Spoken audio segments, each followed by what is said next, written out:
The Radical. Fundamental principles of freedom, rational self-interest, and individual rights. This is the Yaron Brook Show.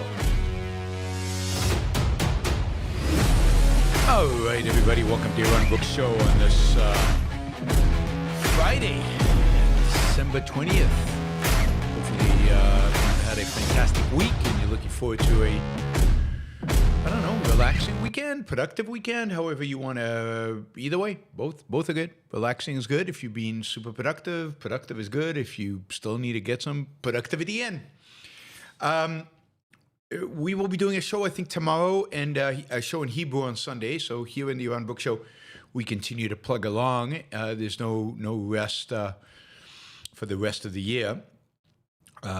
Jennifer's on vacation until the 2nd. I'm moderately jealous. So today we're going to talk about the government shutdown that might happen or might not happen.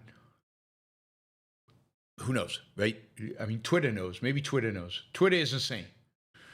And Twitter knows all. We'll talk about murder rates. Murder rates, you guys love talking about murder rates. Why did they spike in 2020? What caused the spike? Now there's a study which looks at detail, kind of weekly, daily murder rates, and has, I think, interesting answers as to what caused the spike. Actually, what caused the spike is exactly what I said caused the spike way back in 2020, 2021. So I'm not surprised, but it's not the typical story that you hear out there. Some good news. Life expectancy in the United States is improving slowly, not back to pre-COVID levels, but improving slowly, shockingly. We'll talk about why a little bit. Then we'll talk a little bit about Ukraine, a bunch of news about Ukraine, Trump and Ukraine, and finally some good news on the nuclear power front. More good news on the nuclear power front. There seems to be good news coming constantly on the nuclear power front. All right, Michael is off to a hell of a start asking questions, so this is great. You too can join Michael in asking questions. That's what the Super Chat is for. So please feel free to jump in, ask questions. That way you get to shape the show. I get to answer your questions. Instead of talking about what I want to talk about, I get to talk about what you want to talk about. Action Jackson says mumble rap wasn't the cause. How do you know it wasn't the cause? Maybe it was. I haven't told you what the cause is. I don't even know what mumble rap is. Is there such a thing as mumble rap? Or is Action Jackson just making this shit up? I think he's making it up.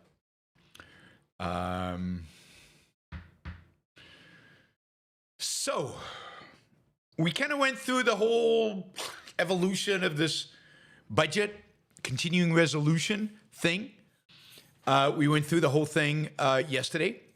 The drama just continues. As you know, I think it was breaking news during the show yesterday that the continuing resolution was not approved. It was voted down, basically because only 2 Democrats voted for it and 30-something Republicans voted against it, including Chip Roy from the great state of Texas. And Roy basically, gave a great reason why. He said he's just not voting for anything that is going to increase the president's ability to run deficits and to increase spending. He is fine with raising the debt limit, raising the borrowing limit that the United States can get into if, at the same time, there's a real cut in spending. Real cut in spending. Now, it appears, so that went down. If you remember, that was a continuing resolution plus the disaster relief, plus the farmers, but increasing the debt ceiling basically by $4 trillion, right? So today, it appears that Speaker Johnson is going to ignore Donald Trump. I assume Donald Trump has agreed to this, to him ignoring him. and is going to try to pass what's called a clean continued resolution, right? It's still going to not be really clean in the sense that it's still going to have the disaster relief and the farmers stuff, but it's not going to have the increase in $4 trillion of U.S. borrowing. And we'll see if that passes. Just Amesh writes, the most remarkable thing is that a clean continuing resolution without a debt ceiling suspension is the best bill they propose by far. Yet, it was their third option. Republican leaders are completely incompetent when it comes to strategy. Right? And then he goes on to say, to be clear, I'd still vote no. I don't believe Congress should be spending at these levels under any circumstances. But this proposal does the least harm and puts Republicans in the strongest position. So this might pass. All day today, I've been hearing J.D. Vance and Elon Musk basically say it's all Democrats' fault. It's all Democrats' fault. They could have voted for it yesterday. They didn't vote for it. We're going to shut down the government, and we're going to blame it on Democrats. I don't think that worked. I don't think it resonated. So they went back and said, okay, Republicans, you can give your so-called clean continued resolution. You can still spend money like there's no tomorrow. You're still not going to cut government spending like Elon Musk and Vivek claim they want to do. But we're going to keep the government open because, God forbid, we shut it down and the voters might blame us. And Donald Trump doesn't want to go into office with a shutdown government. Donald Trump doesn't actually want to go. In spite of the fact that, again, overnight, Donald Trump was saying, I don't care, shut down the government.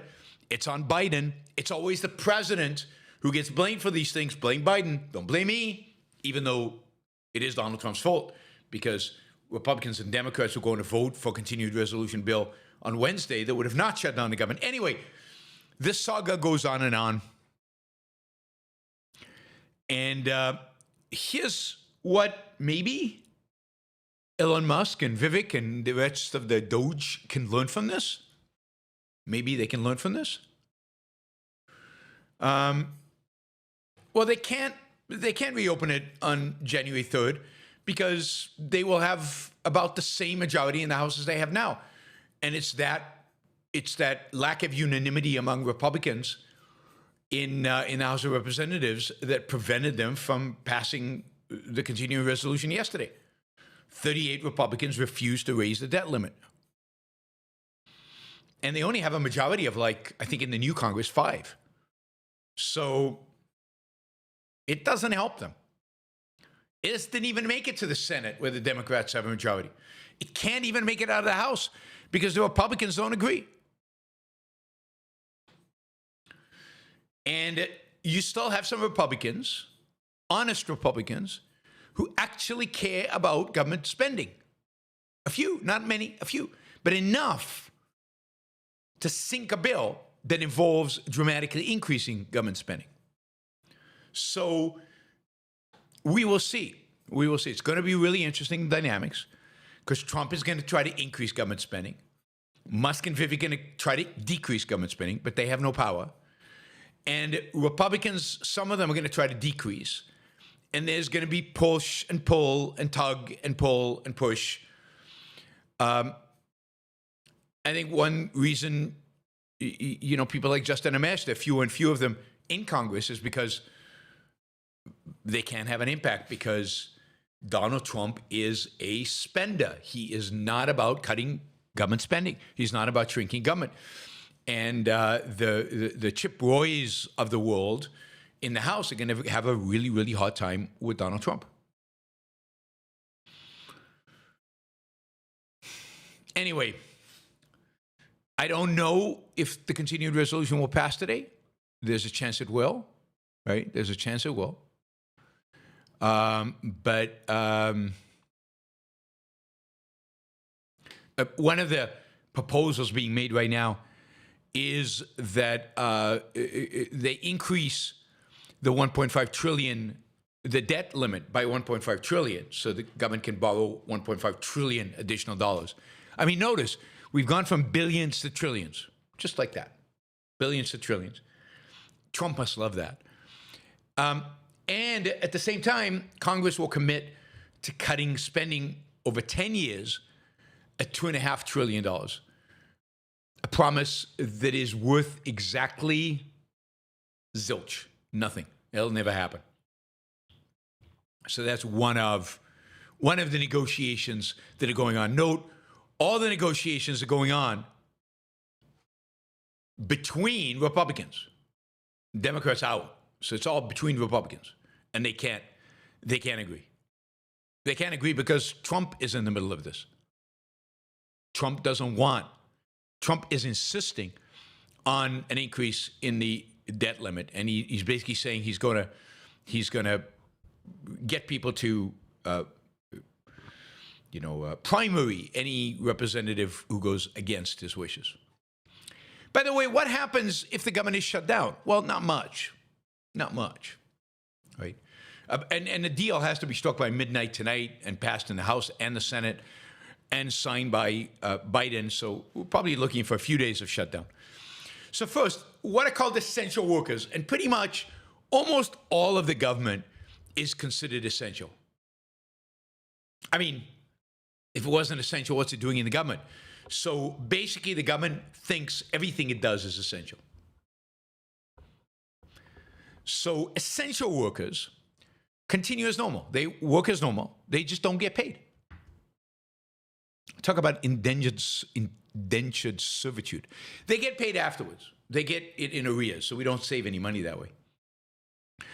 While government employees that are deemed non-essential are temporarily put on unpaid leave. But typically what happens when they go back is Congress signs a bill that pays them back leave, so they don't lose anything. So you don't save any money when the government is shut down, which is kind of sad. I mean, it would be great if we could. I'd like essential workers to stay home.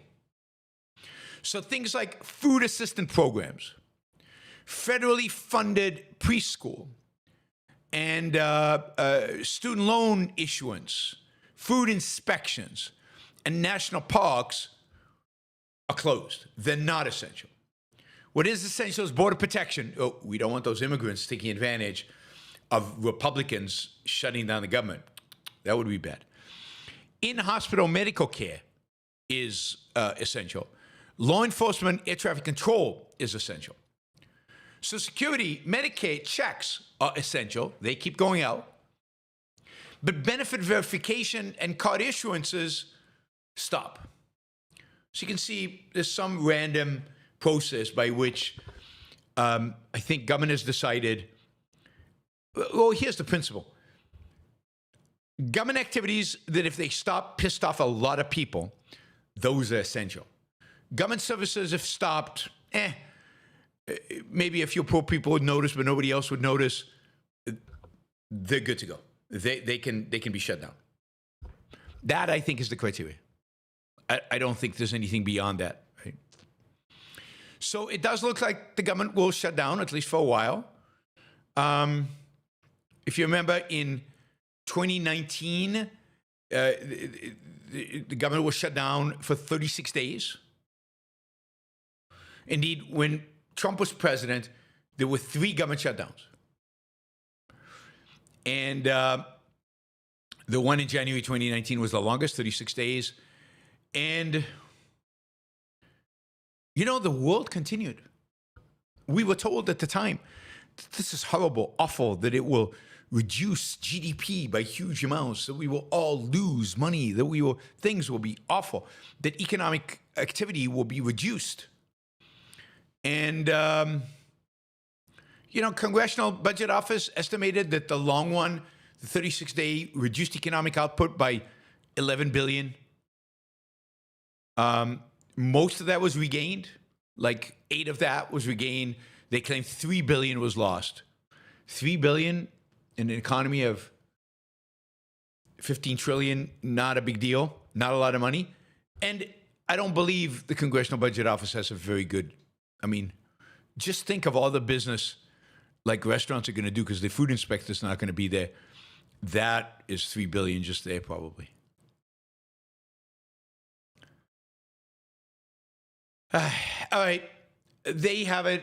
Maybe while we speak, while we're talking, maybe in the next hour or so, the House of Representatives will decide what it's doing, and so on, right? And Elizabeth Warren is already saying that the $2.5 trillion that Republicans want to cut over 10 years is going to mean that benefits, healthcare benefits for seniors and veterans are going to be cut. So she is a master at this, at basically immediately going for the jugular, right? Immediately going for what she knows the voters care about. Healthcare benefits to the old and veterans. That's what people care about.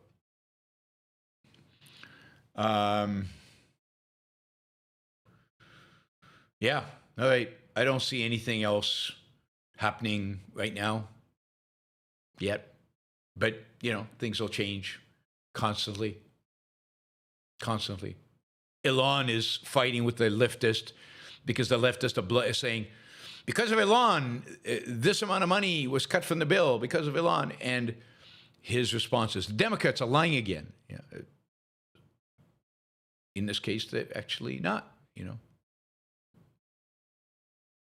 He basically killed that bill that had all this funding in it. That's absolutely true. He should be proud of it. All right. Let's see.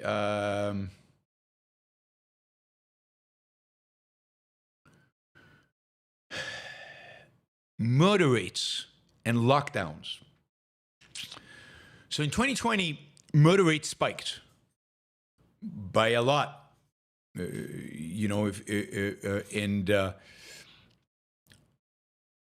People blamed a lot of different things.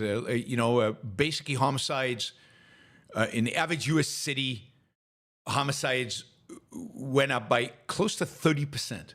30%. That's a huge number. Across the nation, 24,000 people were killed compared to about 19,000 the year before.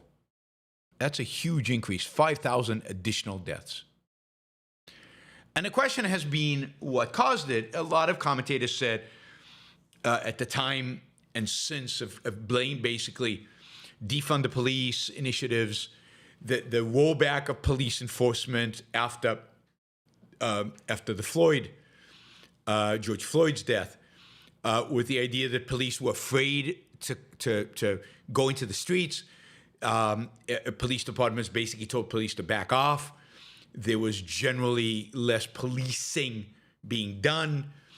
And so the explanation for the increase has been, to a large extent, lack of policing because of the, BLM riots and the George Floyd prosecution of the policemen after the George Floyd death and all of that. So now there's an analysis that actually looks basically at a day-to-day basis from January 1 all the way to December 31st of 2020 to see what exactly happened.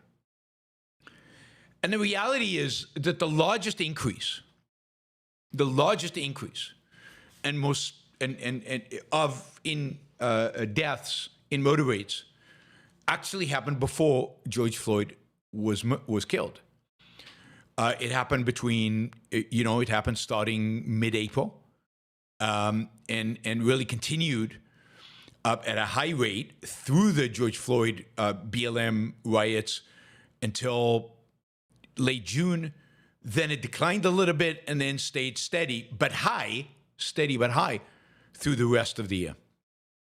And then, of course, by 2022 and 2023 and 2024, from the data we have, declined from there pretty dramatically. So why did it increase before Floyd? Well, basically, the reason is, it's pretty clear, that the increase was lockdowns. Lockdowns are what caused the increase in crime.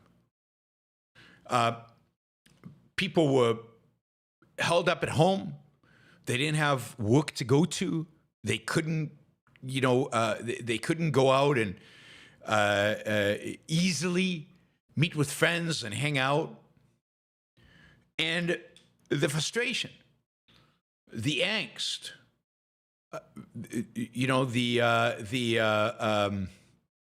unhappiness that this all caused, right, is what led to the murders. They basically go straight up, starting with the major lockdowns in major cities around the United States. So there's no question the demoralizing and defunding the police probably sustained these rates. The fact that police were not out in the streets probably sustained those rates for the rest of the year. But the fundamental sin was the lockdowns. When you keep young men at home, or at least pretend to keep them at home,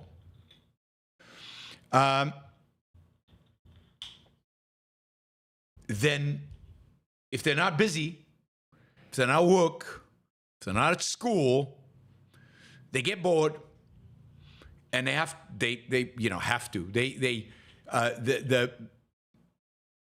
energy gets expressed in gang-like activities. And then, of course, the riots in George Floyd kind of almost legitimized the violence. It was almost okay to go burn stuff down and to harass people, and including to shoot them. So it was lockdowns. So add that to the reasons, many reasons why lockdowns, except for very short period of times in emergency situations, are always going to be a disaster. Lockdowns explain it. So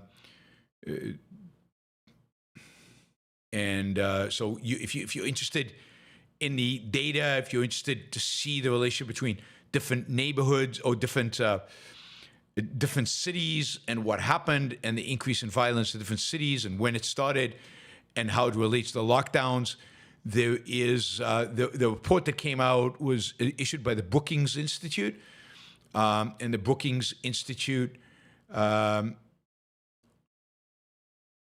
You can find this this kind of data.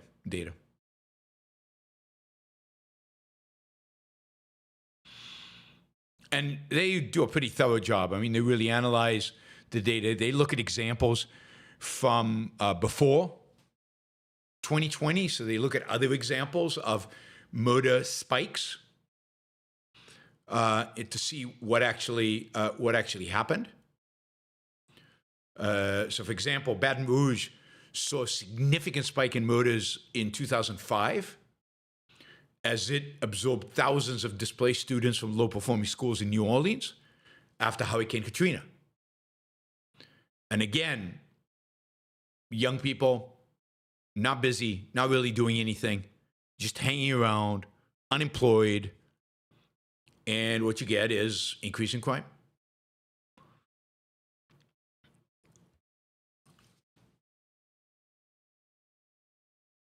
And by the way, those murder rates in Baton Rouge stayed very high for a long time after that, as people stayed in Baton Rouge and didn't go back to their homes. Right? And then the same thing happened in 2016 when a massive flood struck Baton Rouge in August of 2016, damaged 50,000 homes, pushing large numbers of teens out of school, as thousands of families became homeless, and local schools closed. When you close schools, when you close employment opportunities, crime spikes. Crime spikes. And they stay high for a while afterwards. They don't just spike and go back down. They go up and they stay up. All right, so I encourage you, if you're interested in these kind of stuff, the Brookings Institute, just look up lockdowns and murder, Brookings Institute, and you can find the report. It's available online. Really interesting and really, really detailed. Just I'll add to this one. Well, no, we've got a separate topic, life expectancy. On the good news side, life expectancy in the United States is actually going up, or you could say U.S. deaths are actually going down. The one cause of this, surprisingly, where is this? One cause of this is the fact that opioid deaths are going down quite a bit, in quite dramatic fashion. You're seeing fentanyl deaths and deaths from other drugs going down. Maybe people have gotten onto the fentanyl will kill you kind of stuff. But if you look at overdoses from other substances, even cocaine and heroin, which were never very high, but they have come down. But psychostimulants, which have high levels of death from overdose, have come down. And of course, fentanyl and synthetic opioids, overdose deaths have come down. So deaths generally from opioids have come down. Hard to know exactly why. Again, they spiked when? They spiked, really the spike starts in 2020. So, I don't know, lockdowns? You get a huge spike in lockdowns. They stay up there through middle 2022 into 2023, and then they start going down in 23 and 24. So add to the cost of lockdowns, not only murder rates going up, crime rates generally going up, but also overdose deaths going up significantly. COVID and the lockdowns that resulted from COVID were, as Andrew says, a depressing time. But I think the response to it and it doubled up, tripled up, quadrupled up the level of depression. It was completely unnecessary. So good news. It's finally coming down. It's not down to the levels it was in 2018, but it is coming down quite a bit from those levels. By the way, it could very well be that part of the general malaise that people felt during the Biden years has to do with these kind of phenomena: murder rates up, overdose rates up, depression up, and all as a lagging consequence of lockdowns that were started under Trump and continued forever under Biden. A lot of the turbulence politically that we have felt could very well be a consequence of COVID and the response to it. Even the BLM riots. Would we have had riots like that if people were not locked up? If people were not already unbelievably frustrated by what was going on in the world around them?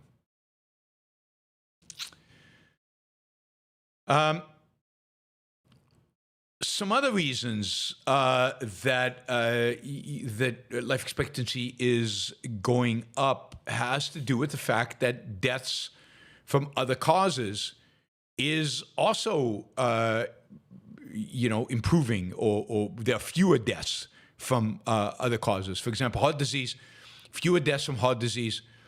I had a list here, but the list is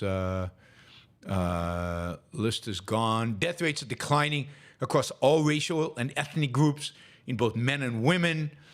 2024 suggests, preliminary data from 2024 suggests that the trend continues. That is, life expectancy went up in 2023, will go up even more in 2024. It's still not returned to the pre-COVID levels, but it's significantly higher than it was at the bottom of this. So deaths from COVID, obviously, deaths from heart disease, and deaths from other main health-related causes, including overdoses, are all getting better, and that's all good news. Heart disease deaths dropped by about 3% in 2023 and are dropping a little bit more in 2024. And let's see, what else do we want to say? Yeah, I mean, I do want to say this. It's kind of shocking and really, really surprising that life expectancy is increasing. Because I was told by authoritative people, authoritative voices, people with medical degrees and some with not medical degrees, but PhDs nonetheless, that the COVID vaccine was going to kill us all over time. And that because of the COVID vaccine, because all of us took it, cancer rates are going up, heart disease rates are going up, and everything else is going up. I don't know what's going on. Somebody has been spreading fake news. Don't know who it is.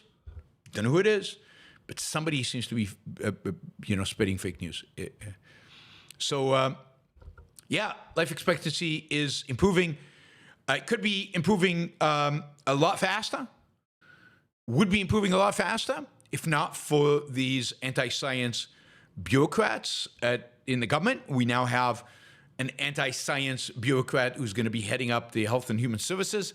So maybe we'll see a reversal of this trend of increased life expectancy with the appointment of RFK. So we'll see what happens. But there are opportunities to dramatically increase life expectancy in the United States.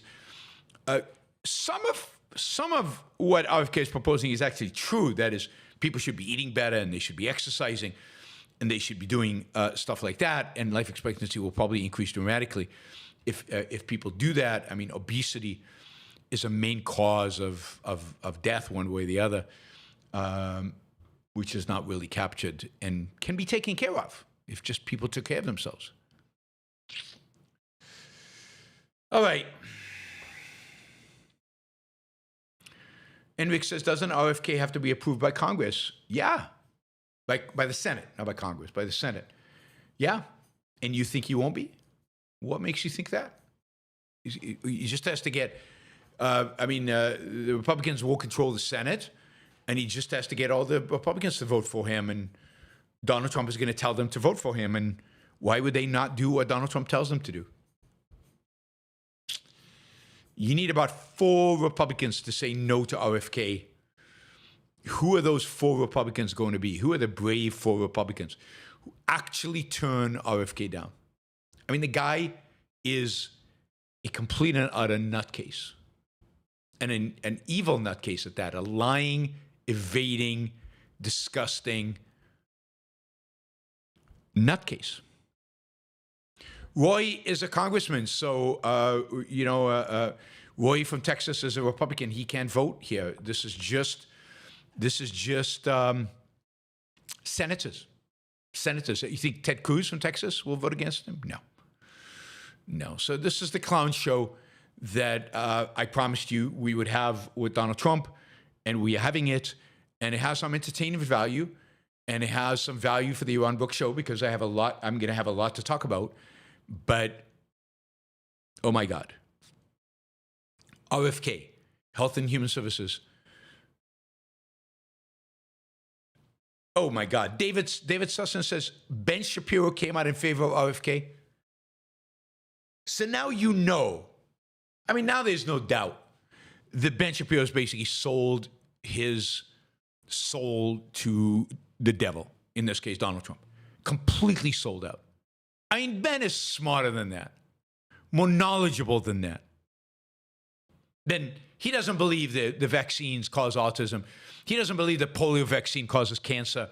What else did RFK say the other day? Polio causes cancer.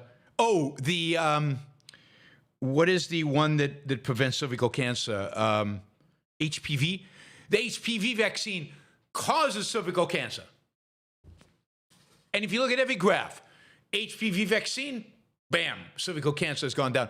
The best news on the cancer front, the best news on the cancer front has been in cervical cancer. Because basically, if you get the HPV vaccine, you're not going to get cervical cancer. I mean, there are probably other causes for cancer other than this virus, but it's an overwhelming majority. Overwhelming majority.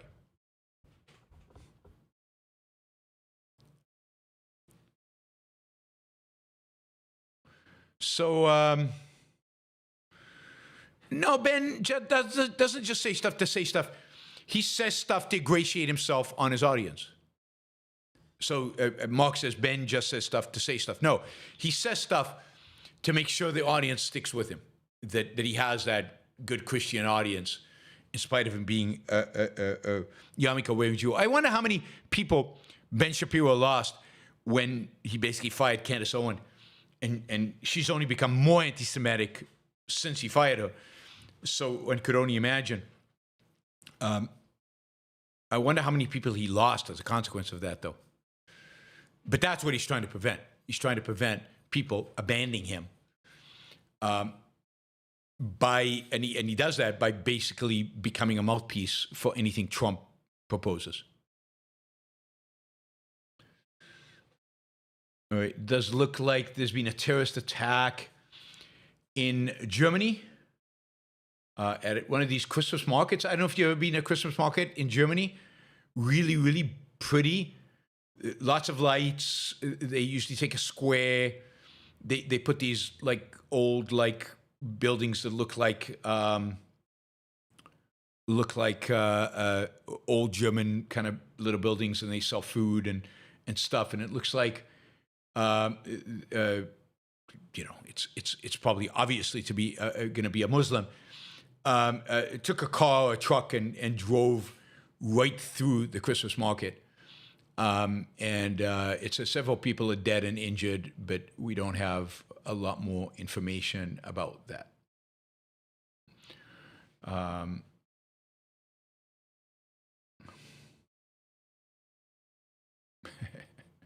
Here's what one Republican representative says. I'm just looking at Twitter, and this stuff comes up, and it's hilarious.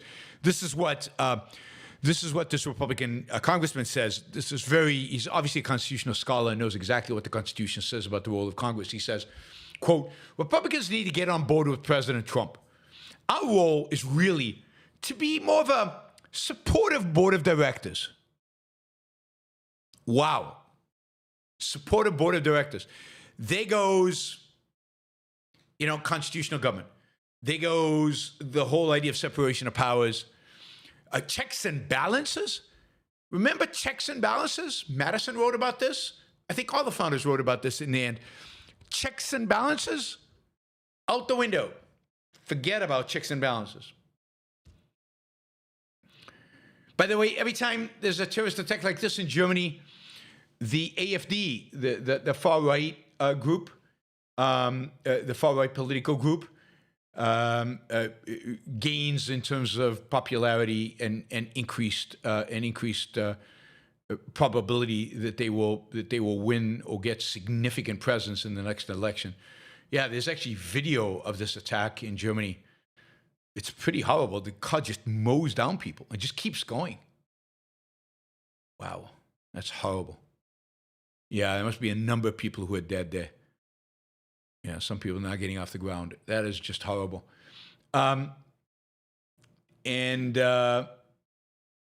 says here killed at least 11 people, wounds more than 60. And by the way, Elon Musk endorsed the AfD. His tweet was, only the AfD can save Germany. And that is, that sentiment is going to grow dramatically. Is going to grow. Only the far right, only the semi-fascist right can save Germany. That is the new message. All right. Where were we? Oh yeah, I was still doing the news, right? We have to go to Ukraine. Okay, so Ukraine, story in Ukraine. So two aspects of this. One, Trump, it looks like, has basically said that he will continue to support Ukraine militarily, that he will continue to provide aid to Ukraine. At the same time, he has said that he is going to demand that NATO member countries, increase their defense spending to 5% of GDP. It's supposedly right now 2%, and not all the countries meet that. He wants it to increase to 5%. But then supposedly in a side comment, he said, he'll accept 3.5%. But he wants NATO to dramatically increase spending. But he is willing to continue to aid Ukraine. I mean, this is a big deal. I wonder how many of his supporters would feel about this. So as somebody writes in the chat, so he's really not going to end the war in 24 hours? It turns out it's a little bit more complicated than that. Really, the bottom line is what he realizes. He can't just capitulate to Putin. I mean, capitulating to Putin will make it very difficult to deal with China. And also, it will just be a sign of weakness. And as weak as Donald Trump is, I think he realizes that he can't actually do that. Not a good look, not a good thing to do, right?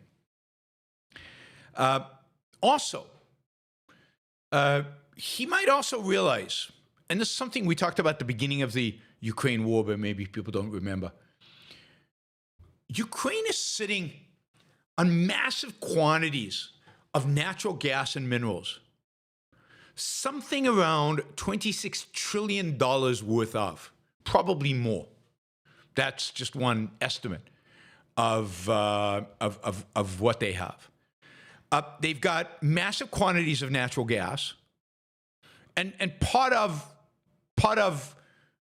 the explanation for why Putin invaded was always he wants to get his hands on these reserves. But it's not just natural gas. There are vast mineral deposits in Ukraine that have not been capitalized on because they haven't had the resources, the capital to do it. Things like iron ore, titanium, manganese, but also rare earth materials, like rare earth metals that you can only find in places like China. Ukraine has. They also have lithium, which is necessary for batteries, and graphite. I mean, this is huge.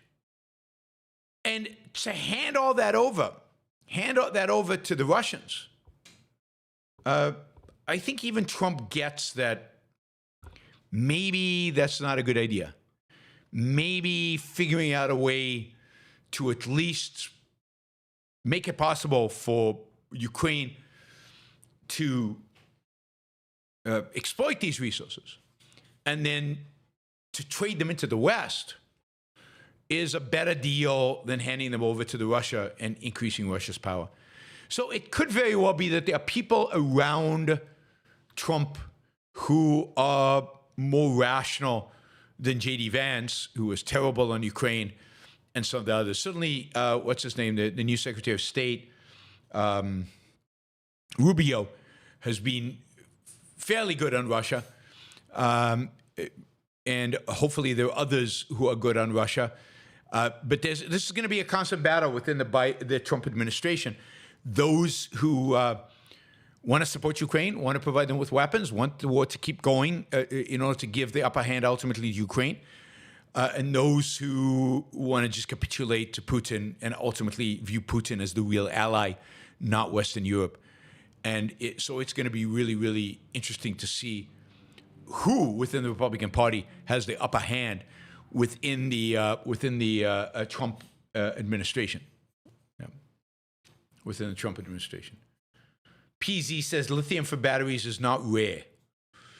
It's common misunderstanding. Okay, well, even if it's not rare, having Ukraine have it is better than having Russia have it. Russia has a lot of already. I think Ukraine also has some uranium. Anyway, what Ukraine needs is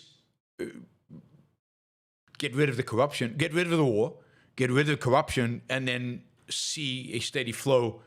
I told the Ukrainian parliament, I was in the Ukrainian parliament in 2015. I met with Ukrainian MPs in 2015 in the parliament building. I sat around a conference room, And they asked me, Yaron, how do we make Ukraine rich?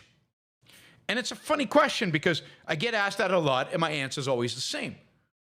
Well, just do what rich countries do. And they were like, what's that? I said, privatize everything. Privatize everything. And sell it to anyone. They were like shocked. I said, I know you guys believe that Ukrainian land and Ukrainian natural resources should be held by Ukraine. I said, that'll make you poor. You want Ukrainian resources and Ukrainian land to make you rich? Sell them to anybody except the Russians. By then, of course, Russia was the enemy because of 2014. Privatize, sell. Right? Well, I know, rule of law, set up a system of rule of law, as I said the other day. So that is the first thing. But the shocker for them was the idea that they would have to sell Ukrainian land. And the context here is natural resources, sell the land, sell the resource, sell it all. Don't keep it state-owned. Bring in foreign capital, foreign expertise, foreign companies, foreign ownership to exploit all these resources. So anyway, that never happened, and Ukraine is still poor as a consequence. But that is still what they should be doing. Privatize. Privatize correctly, not like, what's his name? Jeffrey Sachs did in Russia. Privatize with the recognition of property rights. All right, so we'll be following Ukraine, primarily this new perspective of Donald Trump, where he is actually now supporting Ukraine and going to keep supplying them with arms. That is a real breakthrough. We'll follow that and I'll see if he actually stands up to that. Right. Finally, on the nuclear front, some good news. Sam Altman, who is the CEO, founder of OpenAI, who's in this big legal battle with Elon Musk. Sam Altman has a nuclear power company called Oklo. And Oklo has just signed a power agreement with a big data center operator called Switch. Basically, the idea is that Oklo will develop nuclear reactors called Aurora powerhouses, total capacity of 12 gigabytes, and they will deploy these nuclear reactors, each with a capacity of 12 to 15 megawatts. Will deploy them at these data centers. The contract is through 2044, with them hoping to start deployment of these nuclear power reactors by 2027. Now, that strikes me as unbelievably ambitious to deploy by 2027.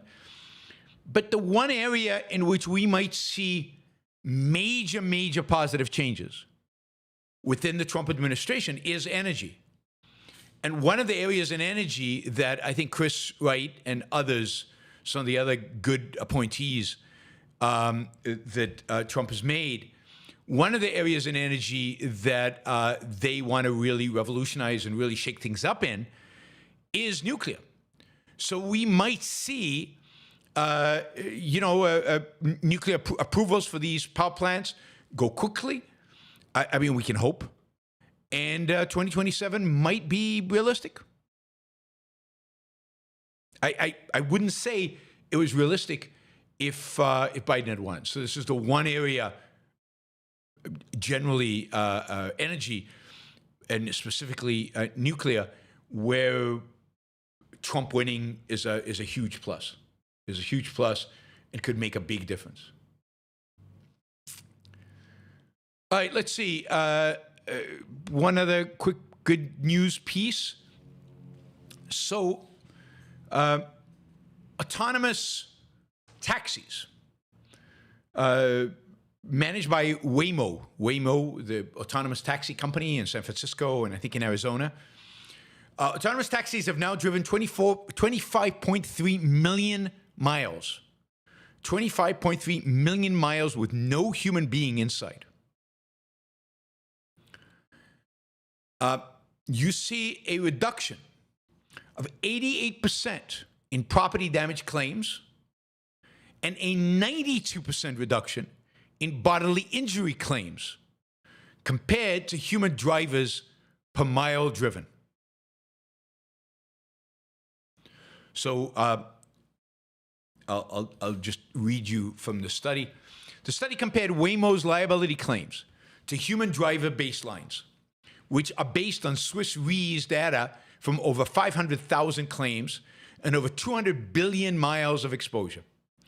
It found that Waymo driver demonstrated better safety performance when compared to human-driven vehicles, with an 88% reduction in property damage claims and a 92% reduction in bodily injury claims.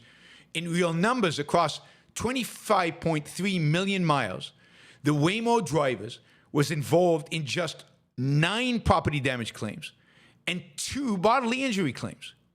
Both bodily injury claims are still open and described in the paper. That is, it's not clear that the Waymo was even responsible for them.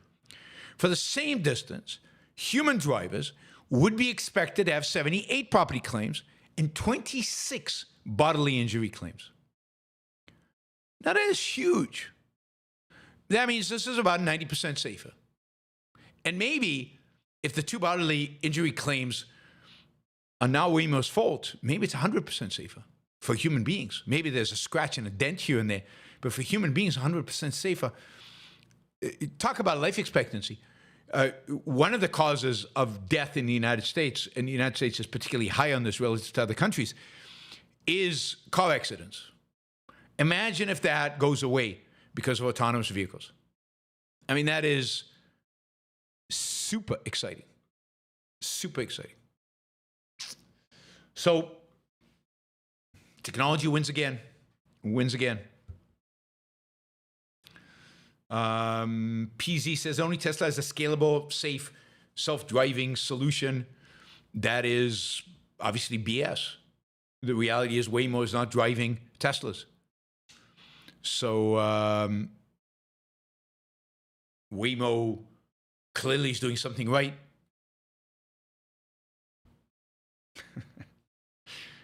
You know, you can ignore the reality at your own cost. These are numbers from Waymo, not from Tesla. They're using standardized taxis all over San Francisco. We will see if it's scalable. We will see. All right. Let's see. Well, cities is where you expect taxis to be. You don't need taxis outside of cities. So cities is the primary place in which you're going to use taxis. Whether Tesla's solution is the best solution. Actually, talking to people, that I've talked to in the industry, there's a company in Israel that does sensors for autonomous cars. They actually think that Tesla's solution is not going to be the best solution. Is not going to be the best solution. That ultimately, ultimately that's Mobileye. The Mobileye is a better solution and scales better than Tesla. So I have no opinion. We will see. But in terms of taxis, I'm hoping to see the entire taxi industry killed by self-driving Waymo cars. That would be huge, huge. I mean, it's already, taxis are suffering because of Uber, but now imagine it's self-driving Ubers. That would be amazing. That would be amazing. Frank, Skynet is coming. Yes, it is. Run for the hills. Build that nuclear bunker quickly. Machines are gonna kill us all. Kill us all.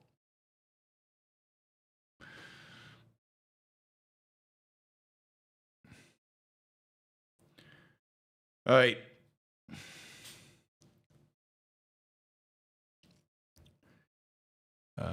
I am going to be skeptical about Tesla's unbelievable success, cusp of unbelievable success. So, partially because how dependent Tesla is on China. So it's going to be interesting to see what happens with China. Michael, yeah, we're going to Super Chat. Ayn Rand said Kant was the first hippie. I can see how hippie culture is Kantian. Does black ghetto thug culture also stem from Kant? Both seem animalistic and mindless in different ways. I mean, it does in the end. It does in the end, right?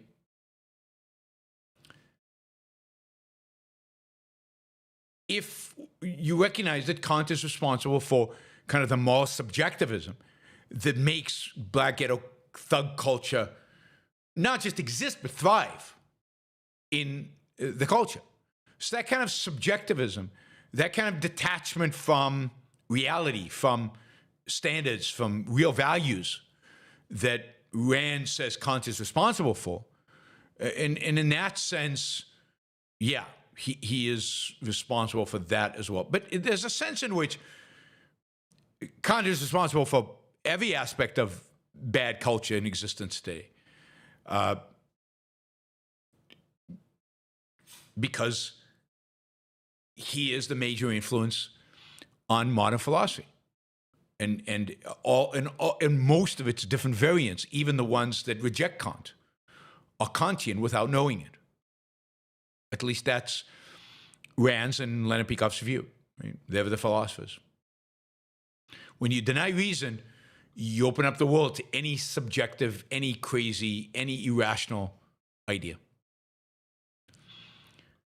Andrew, it's interesting how Nathaniel Branden went from writing The Psychology of Pleasure, exalting pleasure's role in life according to objectivism, to claiming that objectivism represses people, leading to asceticism. Thoughts?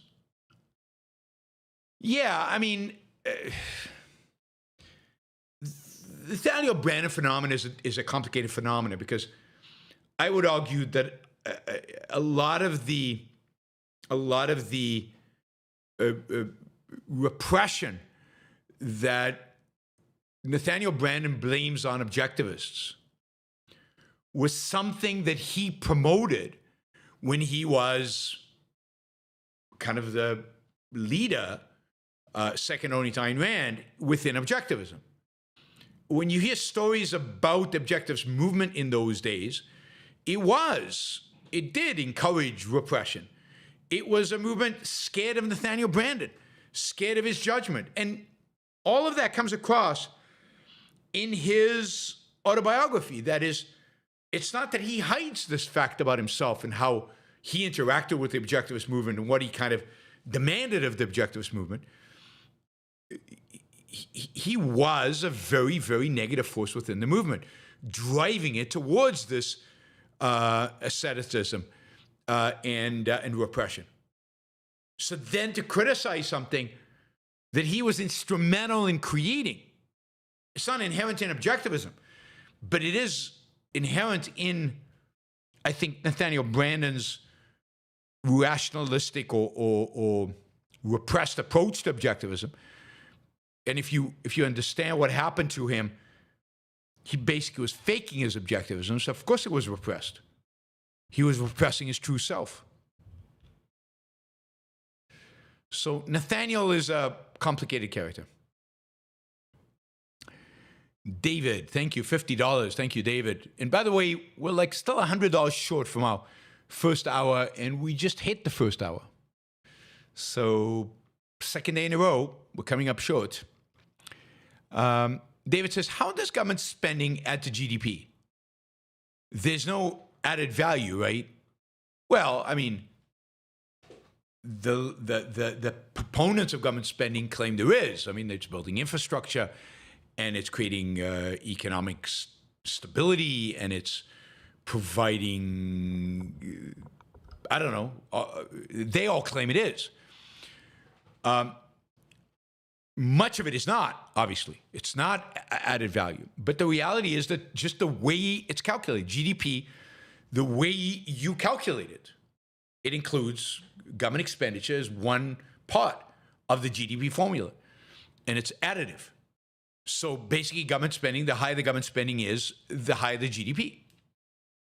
And a good example of this, I've often talked about this, is the GDP goes up during wartime, particularly something like World War II. So US GDP go up a lot. And it went up a lot because government spending went up a lot.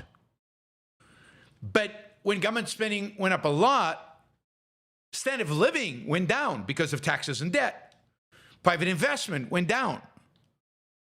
Private entrepreneurship went down. But the government spending went up so much, it overshadowed all that, and GDP went up. GDP was like up 12%, I think it was, in 1942, the first year of the war. That doesn't make any sense. The quality of life, standard of living, was down. And half the male population was sent overseas to fight in a war. Many of them killed, never coming back. How can GDP go up under those circumstances? How can you measure the measure of economic well-being go up? It doesn't make any sense. But we really don't have, economists have not come up with, as far as I know, a better measure of real economic activity, of real economic well-being. Productivity gains, income and wealth per capita, things like that. But GDP is the proxy for all that. Russia, in the Ukraine war, GDP went up.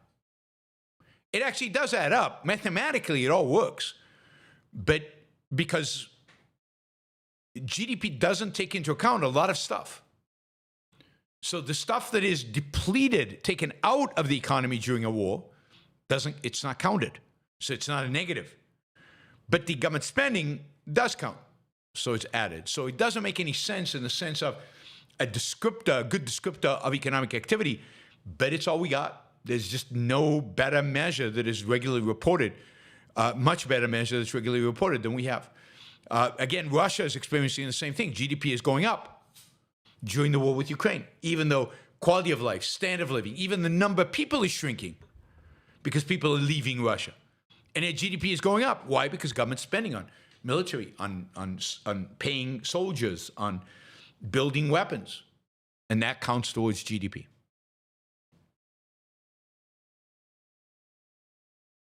Government spending is all from taxes and debt, absolutely.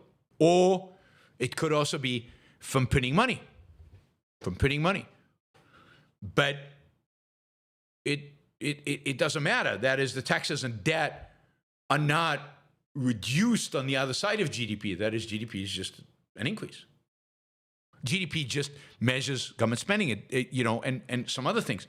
It doesn't get decreased because debt and taxes have gone up. And don't forget, they do print money. Russia is experiencing heightened inflation right now because it had to print money in order to fund its expenditures.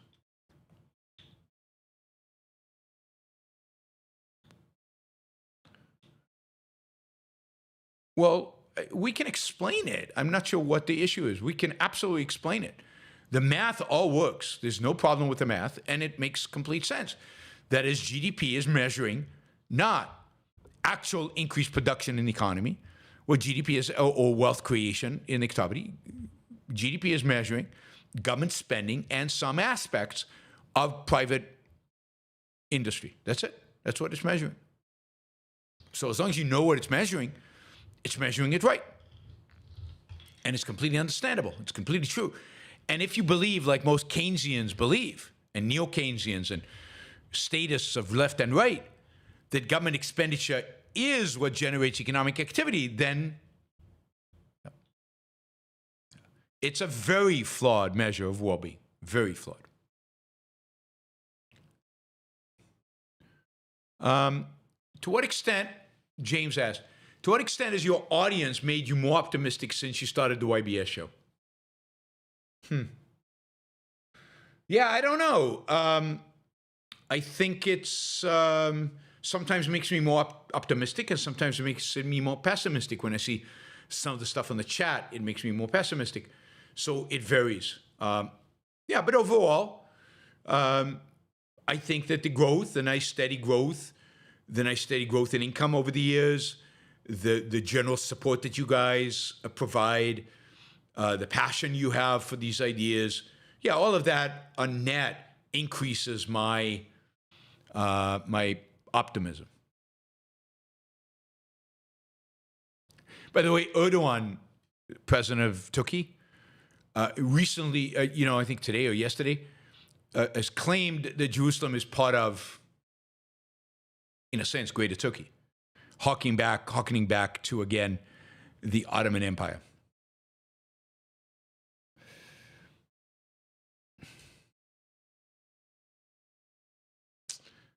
All right, let's see.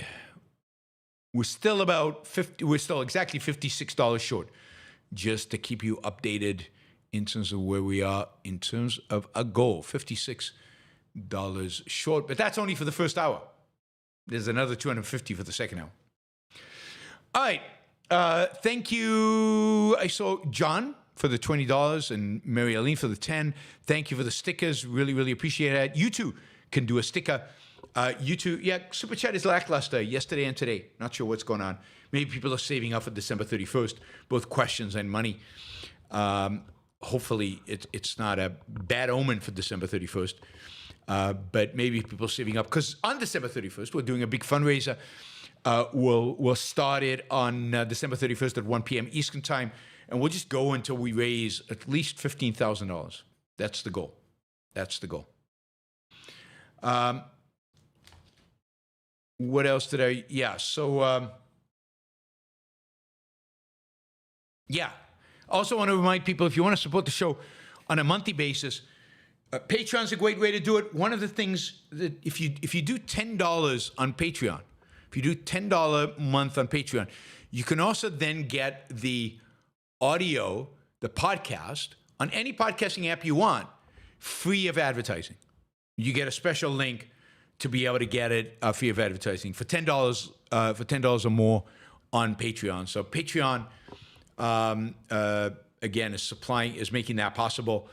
Patreon is probably the easiest platform to take contributions, and you can change the level. You can go in and change your profile. You much more flexibility than on PayPal, but still accepting contributions on PayPal as well. All right, we've got a few questions left. Not many. David, thank you. Thank you for that. So slowly chipping away at the number. Michael says, people are not ready for the type of world they are advocating for. I think that's right. I think they'll be surprised on how bad it is. Michael also says, justice is a virtue. What happens when injustice becomes accepted as an ideal? Well, you get kind of the horrors of the Holocaust. You get the horrors of, woke. You get the horrors of DEI. DEI is incredibly unjust, but it's considered the ideal. You get the horrors of the far left. But again, you get the horrors of kind of fascism and anti-Semitism as well. So, yeah, I mean, when injustice becomes an ideal, really, really, really, really bad stuff happens. Justice is an important virtue. Holds the world together. Simon, what are your thoughts on someone like Candace Owen saying Israel is conducting a Holocaust on the Palestinians? She's also blaming Jews for the pornography industry in the United States. She's also blaming Jews for everything wrong in the world. She's just an anti-Semite who hates Jews, hates Israel. She doesn't know what a Holocaust is. She doesn't know what's going on in Israel with the Palestinians. She is basically an evasive, ignorant hater. An awful, really disgusting human being. I think that's pretty clear what I think of Candace Owen. So she doesn't know what she's talking about, in other words.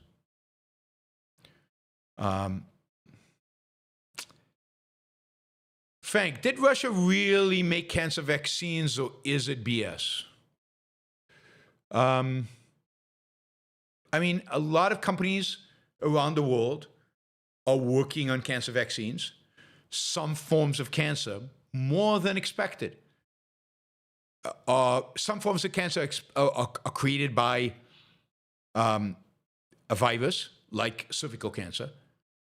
Other forms of cancer can be dealt with a vaccine that, like an mRNA vaccine, that actually cause the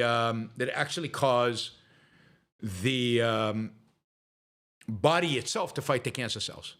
So there's a lot of ways in which vaccines can be a real, legitimate cancer treatment, and a lot of companies and a lot of places around the world are working on it. So I have no reason to think that the Russian version is completely BS. Edward says Candace Owen is smart. Maybe, but she's evil. And really, if you're not willing to say she's evil, you really shouldn't be on this chat. She is evil. She is an evil, anti-Semitic, horrible human being. And anybody who defends Candace Owen is not welcome on the Yaron Brook Show. Right? So that is the reality. I don't care how smart people are. Hitler was smart. I care about whether their moral standing. Hitler was an evil bastard. Candace Owen is evil. Her ideas are evil. She is an invader. And she is a collectivistic, racist, horrible human being. Other than that, yeah, Immanuel Kant was smart. Ayn Rand called him the most evil person in human history.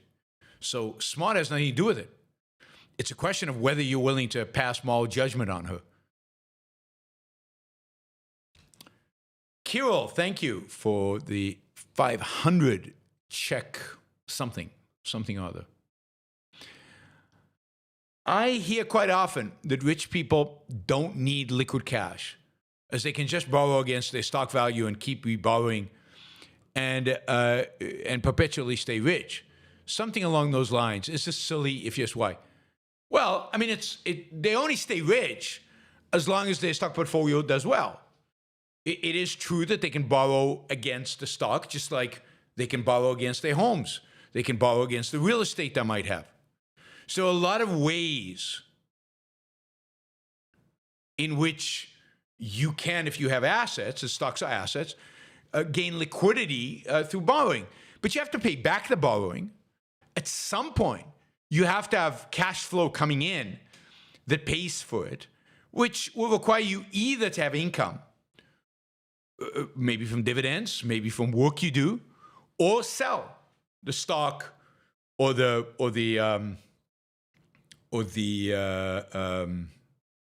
other assets you might have, real estate.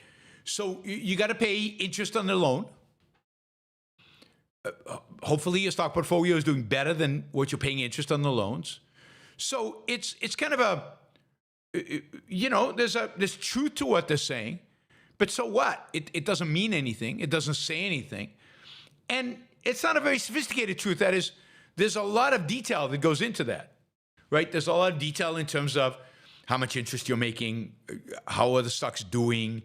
If the stocks do badly, is the bank going to call back the loan and say you don't have enough collateral for the loan?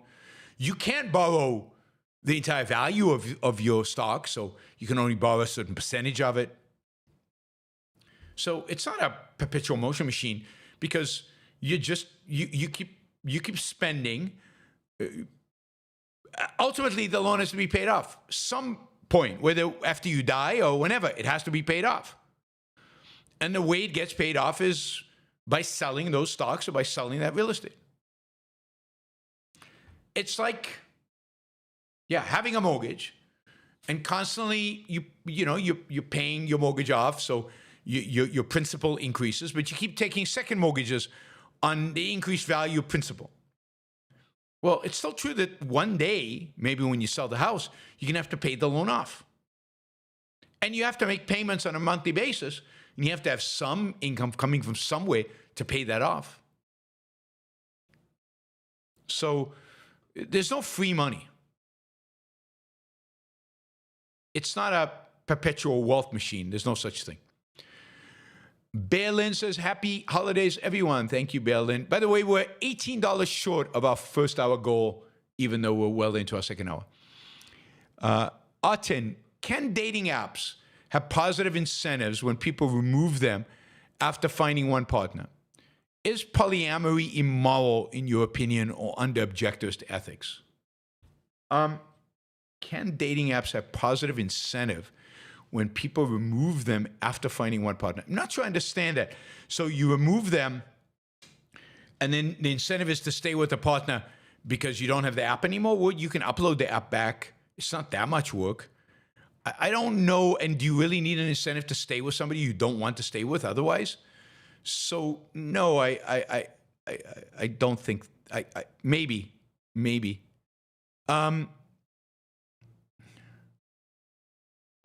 And then, is polyamory immoral, in your opinion? And objectivism doesn't have a position of polyamory.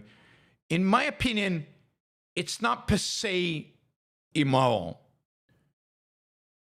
but it's probably, and I'm not saying for sure, probably impractical. And in that sense, immoral. That is, you probably try it, discover it doesn't work, and have to abandon it.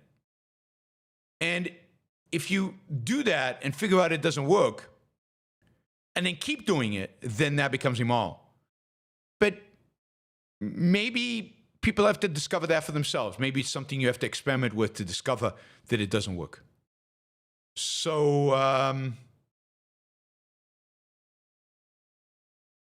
yeah, I think that polyamory, experimenting with it is not immoral. Once you come to the conclusion it doesn't work, continuing to do it is. David says, it's a good idea to remove dating app once involved with someone. Okay, having not dated in an era of dating apps, that probably makes sense. It's a signal to at least the person. But it's not a huge incentive because dating apps can easily be uploaded again. So download it again, or whatever it is, right? You can re-engage with the dating app at any point. All right, Frank, Mangione Thompson's story is reminding me of night of January 16th, Karen, Andre, and Bjorn Faulkner cheering on the murder of the rich. Can you see that too? A little bit, but the main point of January 16th is Karen Andre's character, and there's nobody in the Mangione Thompson story that's Karen Andre. And that's what the whole story, it hinges on her. And also the character Bjorn Faulkner. The character of Bjorn Faulkner is not like Thompson at all. So the characters are not the same. The only aspect that might be the same is the cheering on in the murder of the rich. But that's not what the essential part of Night of January 16th, Ayn Rand's play, is about. So, no. It's not what comes to my mind. Andrew, reading anything good lately? I told you about Unit X. I still need to do a show about that. That was good. I'm reading a strange book right now, a history book. I can't remember its name. I'll tell you more about it when I've read a little bit more of it. But it's a kind of a modern history book that's really interesting in many ways. But it objects to things that are wrong. But I want to get more into it before I talk more about it. Let's see. Andrew says, there are a lot of jerks in the business world who make their way through intimidation. Ultimately, they're usually miserable SOBs, but they can be superficially successful. I think for a while, and again, I think a lot of that is because we live in a relatively irrational world. The more rational people are, the less people like that can be successful. The more they'll be easily identified and turned against, and people will turn against them. All right, guys. I mean, that is all the super chat I have. I'm still here, and we're still short, but that's all the super chat questions I have. I'll remind you that Alex Epstein is a sponsor of the show, and you can support Alex and should support Alex by going to alexepstein.substack.com, where you can engage with his talking points. And his talking points are pretty amazing because they provide you with succinct, easily digestible, easily understood arguments about some of the hottest issues in the world today, from climate change to fossil fuels to energy more broadly to environmentalism more broadly. So, sign on. He's one of the most influential people right now in the world, certainly in the United States, in the Trump administration, and when it comes to energy, and it's good to know what he's thinking. alexepstein.substack.com. All right. Frank says, are Italian tomato farmers subsidized like the U.S.?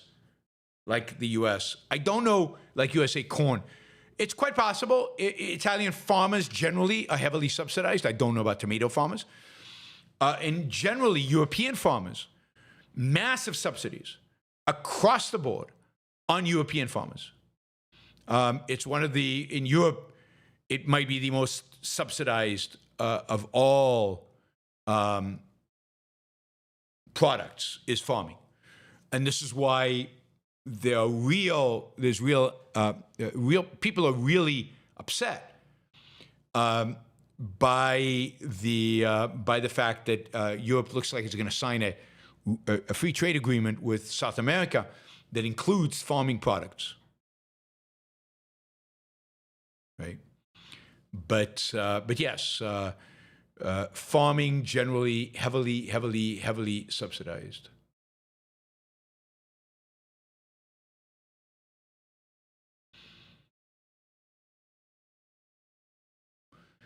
All right.